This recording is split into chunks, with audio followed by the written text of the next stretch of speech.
Buenas tardes a todos, aquí yo de nuevo con otro video, edición especial fin de año. ¿Y qué edición especial tiene? Que finalmente estoy usando ropa que no sea la misma playera negra que siempre uso todos los días. Un sujeto me hizo un comentario al respecto de algo que comenté sobre la posmodernidad.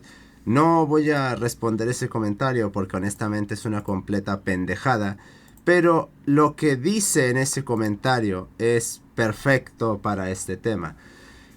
Lo que yo Bueno, sí, de una vez, ¿por qué no? Voy a leer lo que yo escribí, aunque el video no va sobre esto, y su respuesta, y voy a hablar sobre el cómo el tratadismo, esta tendencia hipostática, a esa tendencia a hipostatizar los papers como la única fuente de conocimiento existente en el mundo y a tratarlos casi como si fueran sagradas escrituras, a lo que lleva al pensamiento.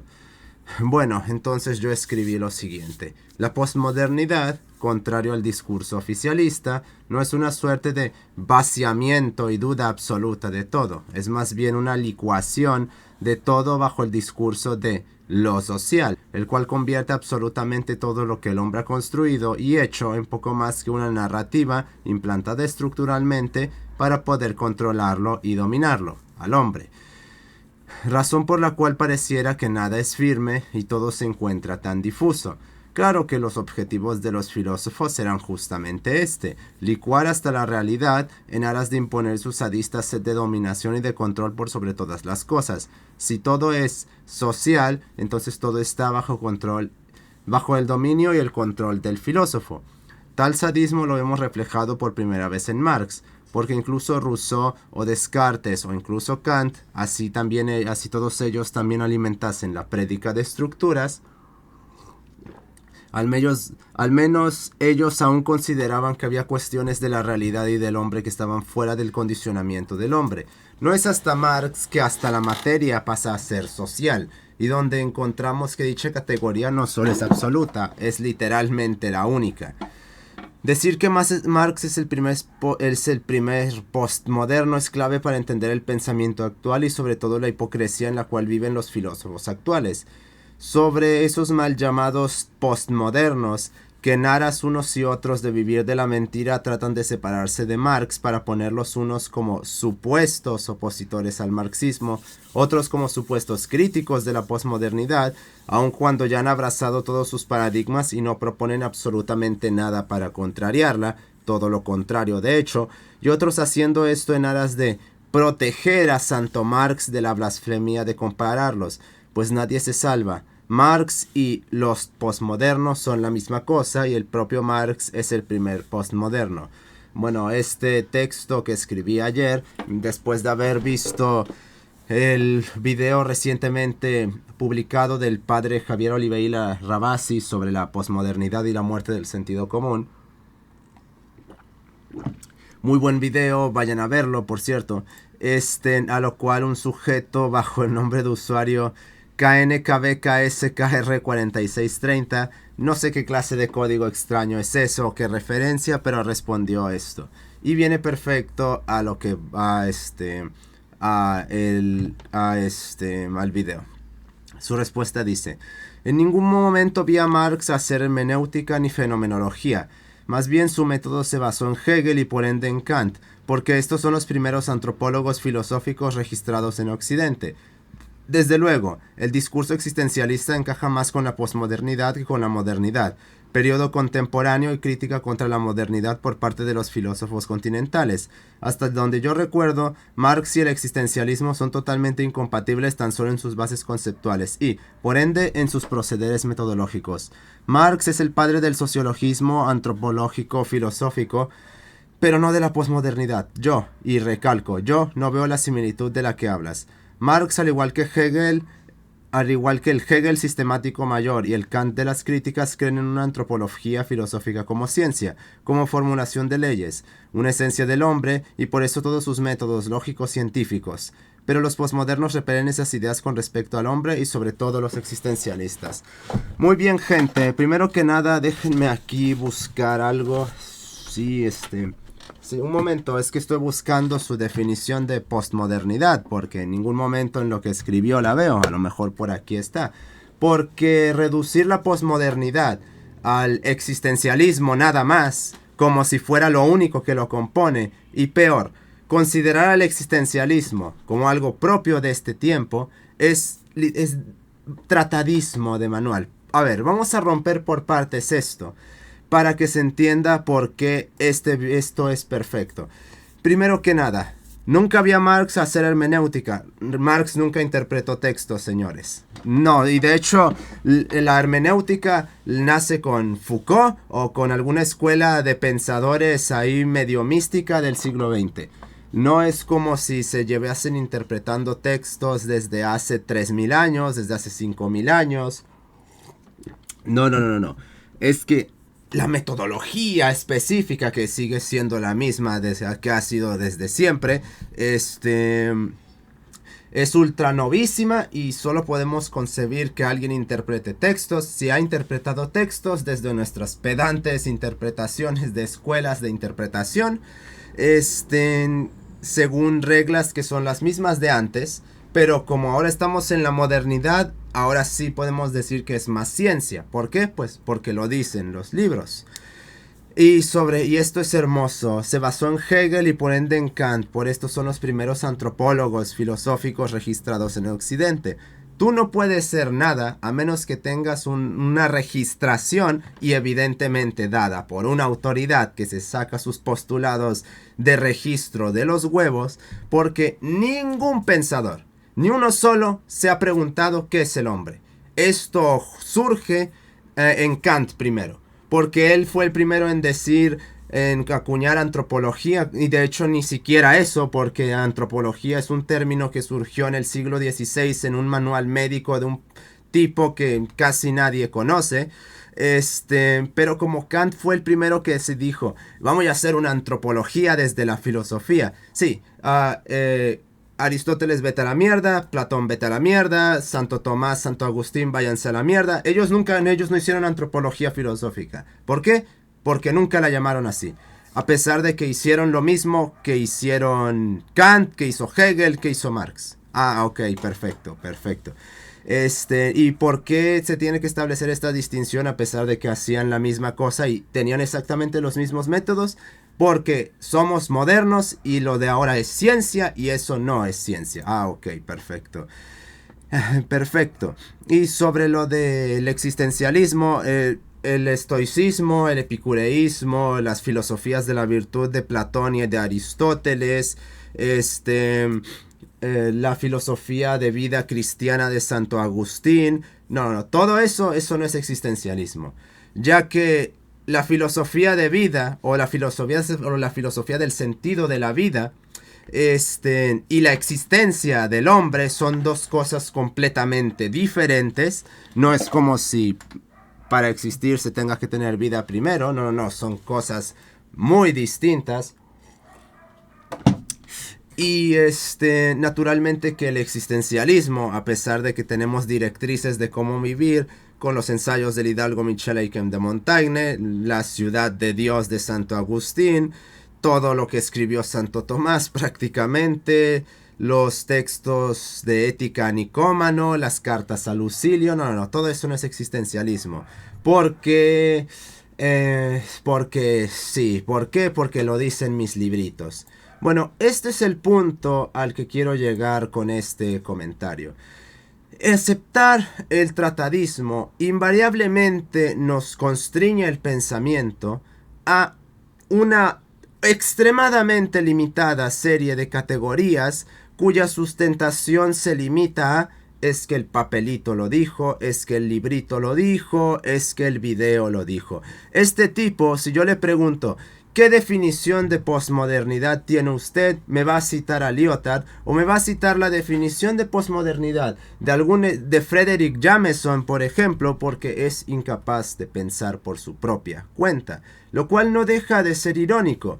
No toda la beligerancia de la modernidad contra el antiguo régimen o contra la bóveda ontológica tomista que se erigió en los periodos del siglo XIII hasta el siglo XV, es un poco entrado... No, hasta el siglo XVI y un poco entrado al siglo XVII, aunque ya para el siglo XVI ya habían aparecido Lutero y Calvino y ya prácticamente estaba muerta esa bóveda ontológica, o deberíamos decir cosmogónica, porque es 2 grados todavía superior que la ontología.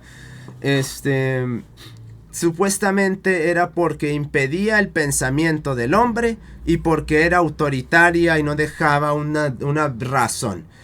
Pues bueno, pues ¿qué terminó sucediendo? Lo que terminó sucediendo es que quienes se adjudicaron ahora la autoridad fueron los filósofos, razón por la cual estamos plagados y plagados de basura filosofista inoperacionalizable y que no sirve para nada, y la ciencia, cuando se separó de la teología justamente en ese mismo periodo gracias al ateísmo, que ahorita vamos a ir con sus supuestas críticas a la postmodernidad, fue y emuló a la teología, pero quitando a Dios, básicamente relegando su investigación a hacer un culto a la praxis ingenieril, razón por la cual hubo una explosión inventiva a partir del siglo XVII. Esto en conjunción con las ideas protestantes tanto de Lutero como de Calvino, aunque principalmente de Calvino. De Lutero tenemos el non serviam ego sum Deus, de Calvino tenemos la riqueza es la única señal de Dios de que nosotros somos elegidos para entrar en el paraíso. Por lo tanto, se empezó a producir tecnología a borbotones para producir riquezas y que eso exhibiese a quienes están verdaderamente destinados al paraíso. Porque recordemos que la ideología protestante con su sola fide dice que solo la gracia de Dios nos salvará, y el problema es que nunca nos dice cómo. No nos da señales de eso, bueno, excepto cuando vino Calvino y dijo que si eres rico, entonces ahí está tu señal de que ibas a estar en el paraíso. Y literalmente no importa ¿qué hacías? Si no eras elegido por la gracia del Señor, estabas así fueras el segundo Santo Tomás, te ibas a ir al infierno. Por lo cual, todo esto configuró al mundo para, por un lado, gracias a la ciencia, producir toda una serie de avances y de tecnología. Bueno, la ciencia empezó a investigar, siempre lo ha hecho, pero al tener este culto ahora a la ingeniería empezó a inventar un montón de cosas, se aceleró por completo la producción de riquezas, la concentración de riquezas y la manufactura tecnológica, y por parte de la filosofía, los filósofos se encargaron de una u otra forma de asumir el papel de Dios. Y esto nos lleva a este tiempo, ya que la ciencia nunca realmente ha abandonado su estructura teológica y el filósofo, entre más pasa el tiempo, cada vez quiere absorber más y más y más de la realidad y hacerla cada vez más pequeña para justamente controlarla por completo a través de sus ideas, pues naturalmente que nos lleva a este tratadismo. Por un lado, de parte de la ciencia se emula la estructura teológica que tenía cuando estaba juntada, anexada, indisociada de la filosofía en la teología, a través de este citacionismo de que te cito 1.000.000 de papelitos, no los demuestro, no doy argumentos. Tomo esos papeles, ya ni siquiera el científico, porque científico Juanito Pérez López, quien chingados es, quién sabe, sino que tomo al papelito como la autoridad máxima y definitiva, es decir, como Dios, como el clero, y con eso te silencio. Y en este caso, como el caso de aquí nuestro amigo con un nombre de usuario muy raro, ocurre lo análogo, pero en la filosofía, lo cual según los filósofos debería de ser totalmente impensable, porque la filosofía jamás crearía algo como eso, como si no hubiera sido siempre la filosofía así. Bien lo dice en este directo que menté, antes había un freno para, digamos, las pasiones del pensador, del filósofo, del intelectual, del científico. ¿Cuál era ese freno? Dios. Cuando Dios fue removido, ¿Qué es lo que iba a impedir entonces que el filósofo, que el pensador dieran rienda suelta a su megalomanía, a su sadismo, a su sed de poder, a su sed de control y de dominación de todas las cosas, a su utopismo y a toda esta marejada de estupideces las cuales estamos hundidos hoy en todo aspecto? Pues nada, realmente nada, solo su buena voluntad. Pero las últimas personas que van a tener eso van a ser justamente ellos. Un sadista, un megalómano, no va a tener forma de controlarse a menos que esté sometido a una autoridad superior, que en este caso era Dios. Pero ahora la autoridad es él mismo y no tiene ningún motivo alguno para velar por el bienestar de los demás. Porque ¿en qué va a fundamentar eso? En un idealismo pasguático el cual oculta un genocidismo contra los que no les gusta o contra los que no les agrada. Y todo esto nos lleva a que cuando nosotros citamos, tomamos como autoridad tanto al pensador como la escuela de pensamiento, como las ideas que estamos citando. No voy a considerar que esta persona está hablando con sus propias palabras, porque si realmente está hablando con sus propias palabras debería de considerar dejar de leer libros, o lo más probable es que se haya visto varios resúmenes, porque no creo que a ninguna persona que de hecho piense por su propia cuenta se le ocurriría decir algo tan estúpido como lo que acaba de decir, como reducir la posmodernidad al existencialismo, o considerar que la antropología filosófica la empezaron Kant, Hegel y Marx, como si no Aristóteles hubiera dicho que es el hombre hace más de 2000 años, y esa definición no se la sacó de los huevos tampoco. Que no se hayan leído nada de Aristóteles, excepto la Ética Nicómano, no es problema de Aristóteles. Y también obviando toda la escolástica, evidentemente. Hasta el puto maldito Descartes dijo que es el hombre. Por lo que esto lo único que hizo fue trasladar la autoridad que tanto supuestamente fue el motivante para las críticas de la modernidad al filósofo o al científico, los cuales al ya no tener ninguna clase de limitante para controlar sus ideas, desregularon por completo su autoridad y ahora la creen absoluta. Se creen soberanos totales y absolutos del pensamiento, lo cual irónicamente nos lleva a una tiranía como la que acusaban ellos, que por cierto nunca existió, pero que ahora está. Sí existe y está sustentada en absolutamente todo lo que le criticaban a esa supuesta tiranía contra el pensamiento que nunca existió. Por lo cual esto atrofia el pensamiento. ¿Por qué? Porque no permite desarrollar las ideas propias. Porque simplemente me tengo que limitar. Si Librito dice que la antropología filosófica, que es una rama de la filosofía que se pregunta ¿qué diablos es el hombre? Antropos logos, investigación sobre el hombre, aunque bueno, razones causativas del hombre, mejor dicho, o qué es el hombre, porque logos es más bien razón de causas, más que... Luego voy a hablar sobre eso. Y de ahí se deriva qué sería el hombre, porque antes no estaba disociado en la investigación de la verdad, como ahora sí que lo está. Se dice, a través de la investigación, y vamos a ver si llegamos a la verdad. Cuando antes era esto y vas a hacer esto, es porque la verdad la estás teniendo en el momento en el cual estás haciendo, y porque ya sabes que eso es verdad y tu trabajo es demostrarlo. No como ahora que no se tiene ni verdad y ni sustento para lo que se está investigando, sino que simplemente se tiene un capricho y se busca justificar. Entonces, estas fórmulas caducas lo único a lo que hacen es relegar a todas las personas a no pensar, irónicamente, y a tomar como autoridad a los expertos, y en este caso el filósofo y el intelectual también son expertos que lo único que saben hacer es citar y citar y no pensar por su propia cuenta. Es como aquella vez que dije que Platón fue el primer sociólogo de la historia y todos me saltaron al cuello diciendo que era un pendejo, que no sabía de qué estaba hablando y solo les tuve que citar a la República. ¿Y dónde están esos pendejos ahora? Sí, tomamos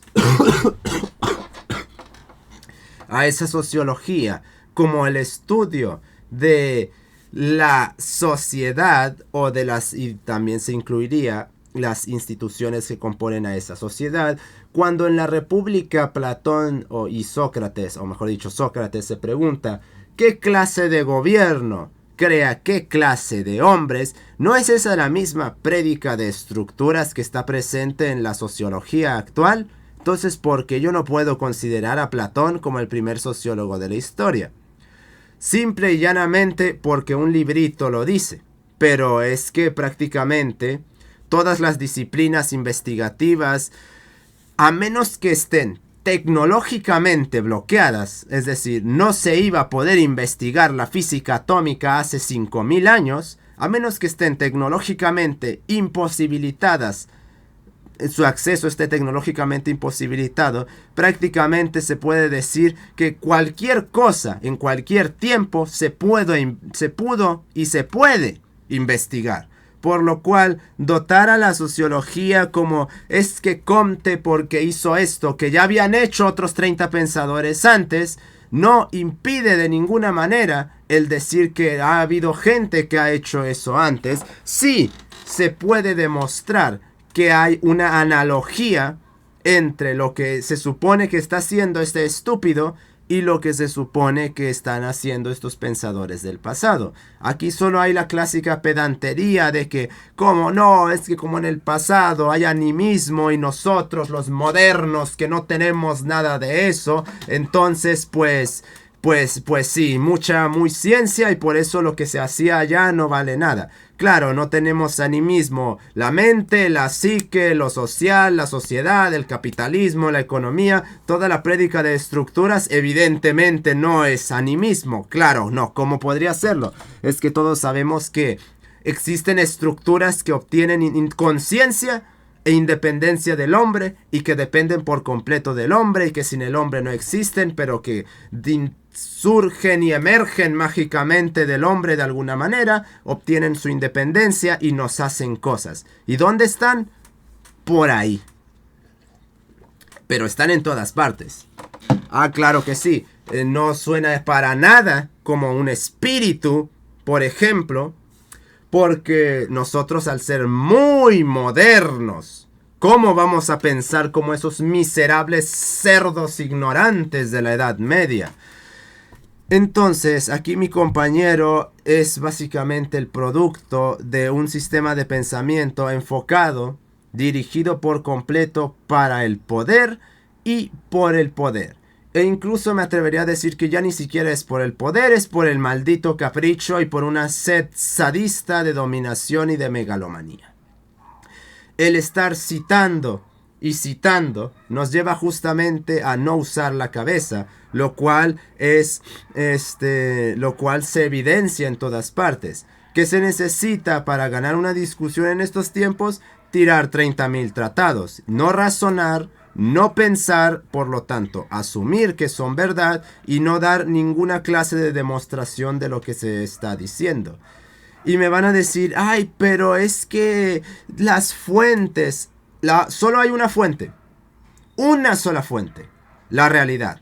El resto no vale para nada. La única fuente que el hombre necesita, en la cual ampararse para poder decir algo, es la realidad. Tus trataditos no son fuentes. La fuente es la realidad. Punto. Ahí ya tienen su única fuente. Ahora aprenda a usar su cerebro, señor.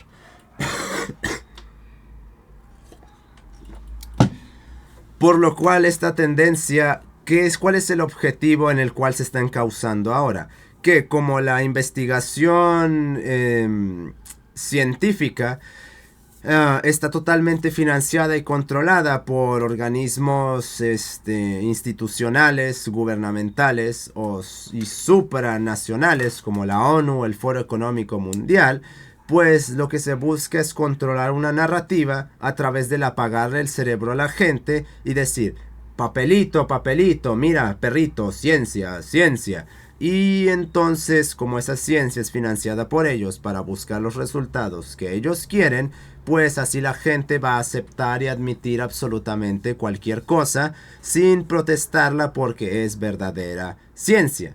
Así solo tienen que tomar todos los tratados que les digan, sí, sí, sí, mijito, nos reproducimos por magia y si te mutilas, vas a ser lo que quieras. Es más, hasta un unicornio vas a poder ser, sí, sí, sí, sí. Mire, usted fírmele aquí y deme hasta su alma, gracias. Ese es el punto final de esta prédica tratadista. Llevar a todas las personas a ser drones, que lo único que sepan hacer es repetir. Y conforme más pase el tiempo, la gente se va a volver más agresiva al cuestionamiento. Irónicamente, esta es una... siendo el principal promotor de esto a la filosofía, ya que en el momento en el que... va a haber un momento en el futuro en el cual, si tú dices por qué eso es verdad, ni siquiera en un ámbito negador, sino simplemente por qué la gente te va a atacar, porque te atreves a cuestionar a las sagradas, sagradísimas escrituras. Es una inversión teológica en absolutamente toda regla. Atacar a gente por cuestionar la verdad y el mensaje de las sagradas escrituras de Nature o de Scientific American. O ya ni de eso, porque ni siquiera de eso ya te citan mierda de cualquier pinche journal pitero de tercera. Y se va a quedar corto eso que dijo Chesterton, de que se va a tener que desenvainar la espada para afirmar que el pasto es verde. No vas a poder ni siquiera mover el brazo porque te van a disparar todos los malditos drones del Foro Económico Mundial en cual momento en el que siquiera intentes hacer eso.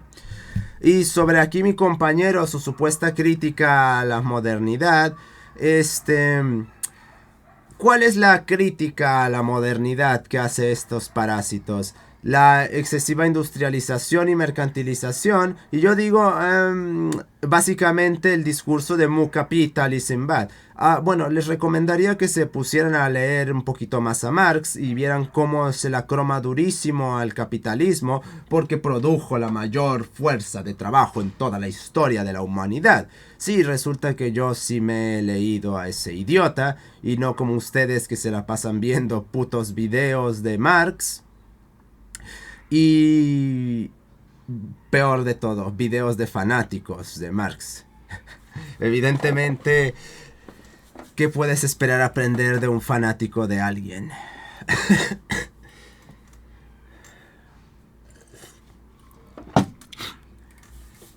En este caso de una religión de autor, claro, porque de los fanáticos religiosos de religiones que no son de hombres sí se pueden aprender varias cosas.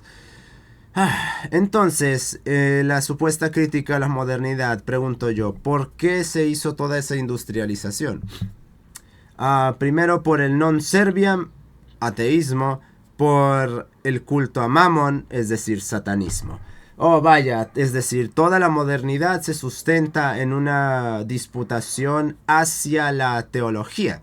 Ok, perfecto. Y estos supuestos críticos de la modernidad han propuesto quizás volver a ser un mundo teocéntrico. No, de hecho lo que proponen es cada vez hacer un ateísmo cada vez más radical y un maquinismo produccionista cada vez más extremista. Por lo cual, ¿de dónde se supone que viene la supuesta crítica a la modernidad? Si entendemos como críticos de la modernidad a los católicos, a los protestantes y a los teístas, es decir, a gente como Lewis, a gente como Chesterton, a gente como el padre Castellani, a gente como el padre Julio Mainville, a gente como... no voy a mentar ese sujeto, a gente como el padre Javier Oliveira Rabasi, a gente como Dante Urbina, perfecto, o a gente teísta, que sea teísta y que no sea un chiste tipo liberal conservador, pues en ese caso ahí sí lo acepto, porque ellos diagnostican perfectamente cuál es el germen, el núcleo, el vorágine, la espira nuclear de todo ese asunto, el ateísmo.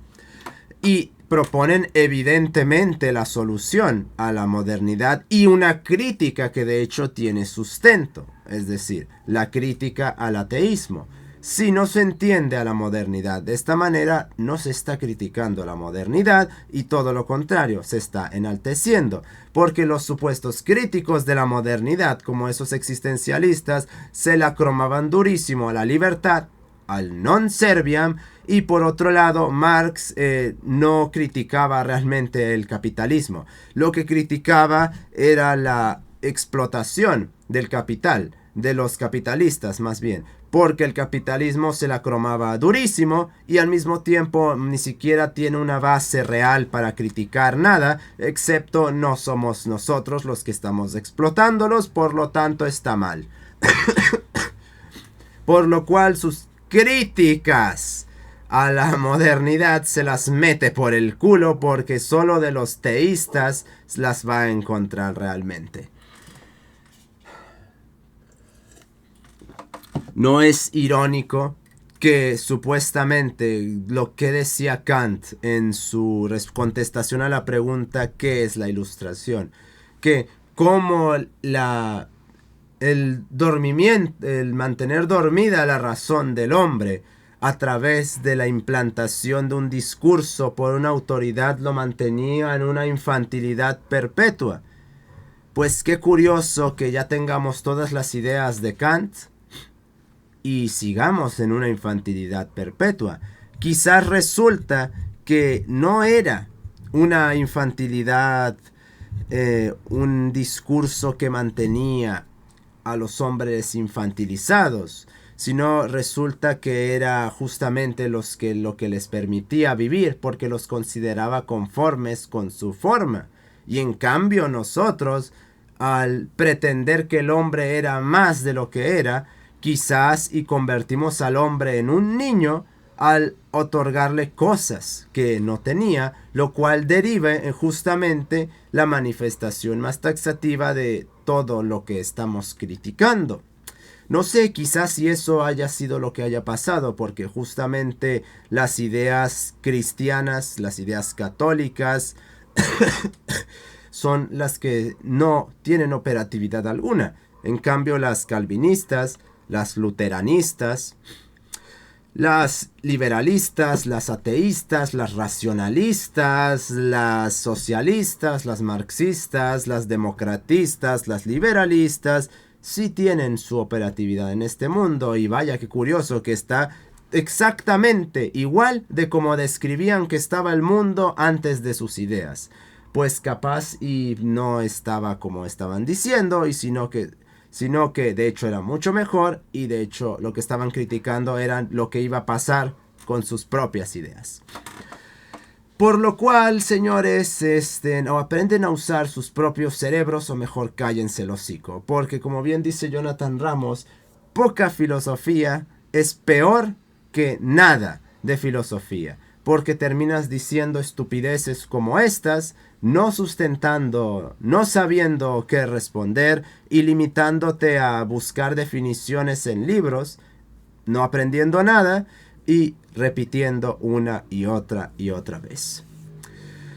Por lo cual tal es el panorama actual, y ya no se trata de que solo en el sistema de la ciencia exista, es que la filosofía ha sido la principal promotora de esta forma de pensar, porque el filósofo se arroga el puesto de Dios y por lo tanto ellos son los principales exponentes y expansores de esta forma de pensar. Curioso que la filosofía hasta ella misma se haya invertido, que se pregonaba en el pasado que había que dudar para llegar a la verdad, y ahora la filosofía propaga justamente lo contrario.